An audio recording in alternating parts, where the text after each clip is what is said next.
Shalom à tous les enfants de Dieu. Et j'ai envie de poser une question à tous les enfants de Dieu qui le sont et qui se reconnaissent comme ayant été sauvés par Jésus et qui le reconnaissent comme leur Seigneur et Sauveur. Moi, je vais poser une question.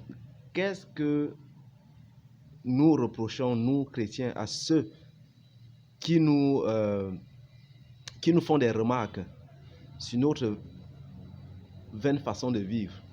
Ou alors tout simplement à ceux qui nous font des remarques quand nous nous égarons, qu'est-ce que nous on leur reproche? Sincèrement, en tant que chrétien, je souhaite que nous, en tant que chrétiens, que nous répondions à cette question en esprit, que nous mettions de côté la chair. Qu'est-ce qu'un chrétien reproche à un frère chrétien qui vient lui dire, frère, ta façon de vivre là, la parole de Dieu n'accepte pas ça. Ta façon de vivre là, c'est pas digne d'un enfant de Dieu. Cette façon de vivre que tu as, tu n'es pas différent d'un païen. Cette façon de vivre que tu as, tu n'es pas différent de quelqu'un à qui tu es censé prêcher la parole de Dieu. Cette façon de vivre que tu as, tu n'es pas différent de celui que tu es censé amener à Christ. Il n'y a pas de différence entre toi et celui à qui on doit encore prêcher Christ.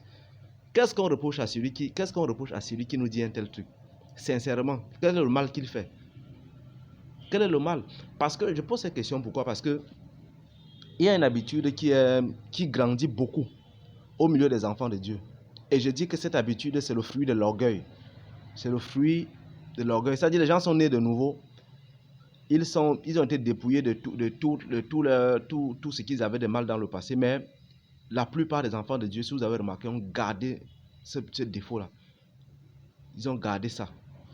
Cet héritage du monde-là. L'orgueil. Les gens ont gardé ça en eux. Non, moi, je suis né de nouveau. Je maîtrise la Bible, je lis, je peux aussi expliquer la Bible, je peux aussi expliquer certaines choses, je peux aussi donner des enseignements. Moi aussi, je fais des prières et des gens guérissent. Moi aussi, je fais des prières et ceci arrive, telle autre chose arrive. Je suis capable de dire aux gens ce que c'est que la nouvelle naissance. Je suis capable aussi de donner des enseignements. Lui, il se prend pour qui? C'est pas parce que il m'a trouvé en train de boire une bière qui va commencer à me faire des remontrances. C'est pas parce que non, c'est souvent faux. Cette façon de raisonner là est souvent fausse. En général, vous allez vous rendre compte que les gens qui se justifient, les enfants de Dieu qui passent leur temps à se justifier, quand leurs frères chrétiens sont en train de faire des remontrances, en général, ils ne le font pas de bonne foi. Ils le font la plupart du temps, ils le font de très mauvaise foi. De très mauvaise foi. Même s'ils vont vous citer les versets bibliques, même si les gens se mettent à citer les versets bibliques pour se justifier, même si les gens prennent la grâce, ils mettent devant, vous allez tout vous rendre compte qu'il y a de la mauvaise foi dans ce qu'ils sont en train de faire.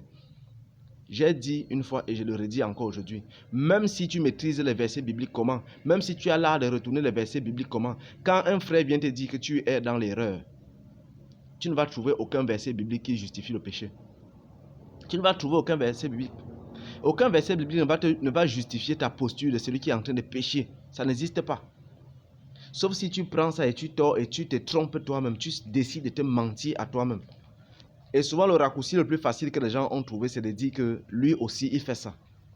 Ah, ou alors lui aussi, il pense ci, il pense ça. Ce n'est pas là-bas le débat.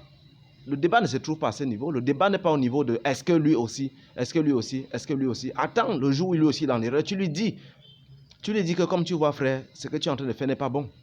N'attends pas le jour où lui, il est en train de te prendre au fait et te dire frère, change sur ce point-ci, pour commencer à demander si lui-même il a changé, si lui-même il a fait telle chose, si lui-même il n'était pas. Ce n'est pas comme ça qu'on raisonne entre frères. Ça ne passe pas. Si ce n'est pas toi, mon frère chrétien, qui me rattrape quand je tombe, qui va me rattraper? C'est le mondain qui va venir me rattraper. Et vous croyez qu'il va venir me rattraper avec l'amour de Dieu dans le cœur? Il va venir me rattraper, c'est pour me mettre en prison. C'est pour me faire autre chose. C'est pour me conduire à la mort. Ce n'est pas comme ça qu'on vit entre nous. Ce n'est pas comme ça qu'on devrait vivre entre nous. Je ne suis pas parfait, moi qui suis en train de parler. Il m'arrive de boire. Boire, ce n'est pas aller saouler. Ce n'est pas aller s'enivrer. Il y a une chose qu'on déplore.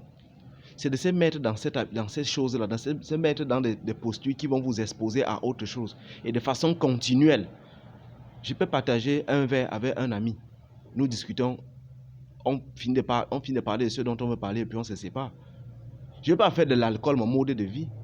Je ne veux pas faire de beaucoup de copines à gauche, à droite mon mode de vie. Ce n'est pas un mode de vie pour un chrétien. Il faut qu'on se dise la vérité. Il faut qu'on ait le courage de reconnaître ça. Ce n'est pas un mode de vie pour un chrétien. Où est la différence entre un mondain et toi? Où est la différence? Christ t'a sauvé pourquoi? Des gens sont nés de nouveau depuis 15 ans, d'autres depuis 10 ans, d'autres depuis 20 ans. Tu étais orgueilleux avant d'être chrétien, avant de naître de nouveau. Tu es toujours orgueilleux. Tu étais soulard avant d'être chrétien. Tu es toujours soulard. Tu fumais déjà avant d'être chrétien. Tu fumes toujours. Tu mentais avant d'être chrétien. Tu mens toujours. Où est le mal que les gens font quand ils vous disent que vous n'êtes pas en train de changer?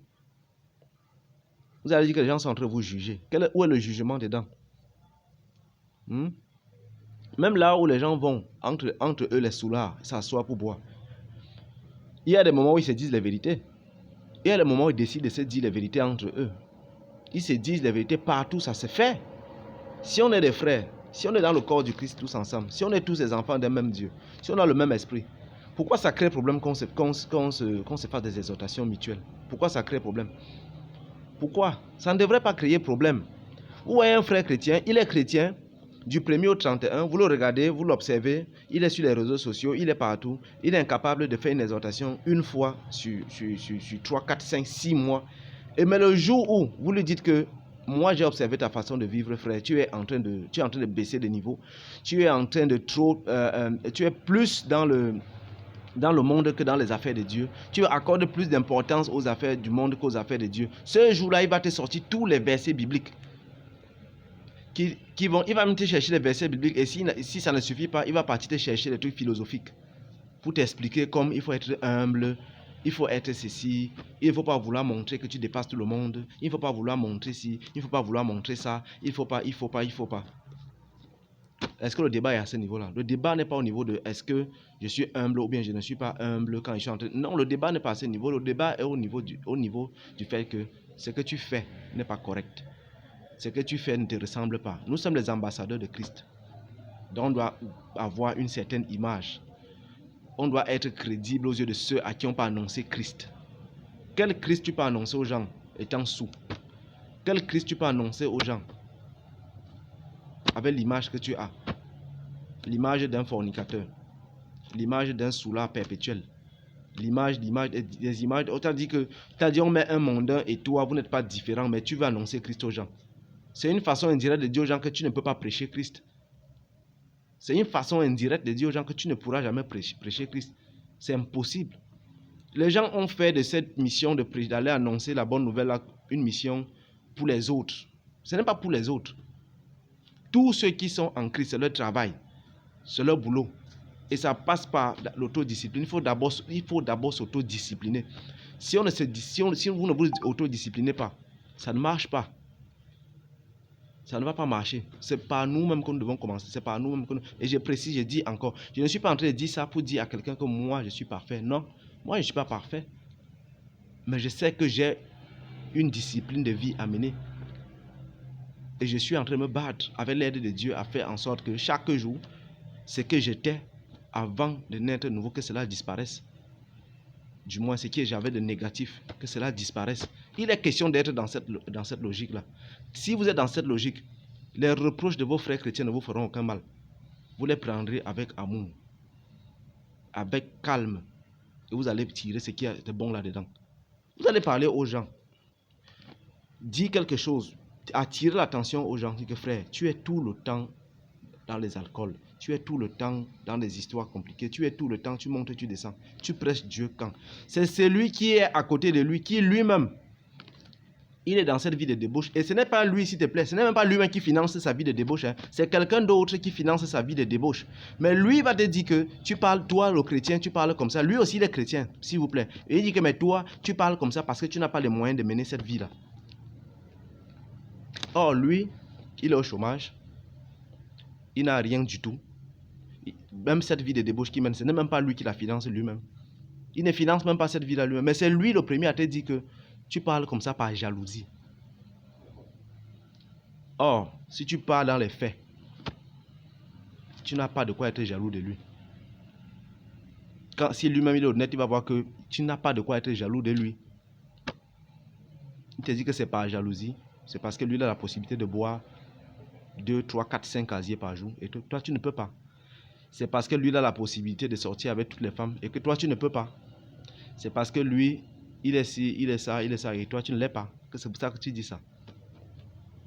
Mais si on va dans les faits, on va se rendre compte que lui-même qui parle, ce n'est pas lui qui finance ce train de vie qu'il mène. Ce n'est même pas lui. C'est quelqu'un d'autre.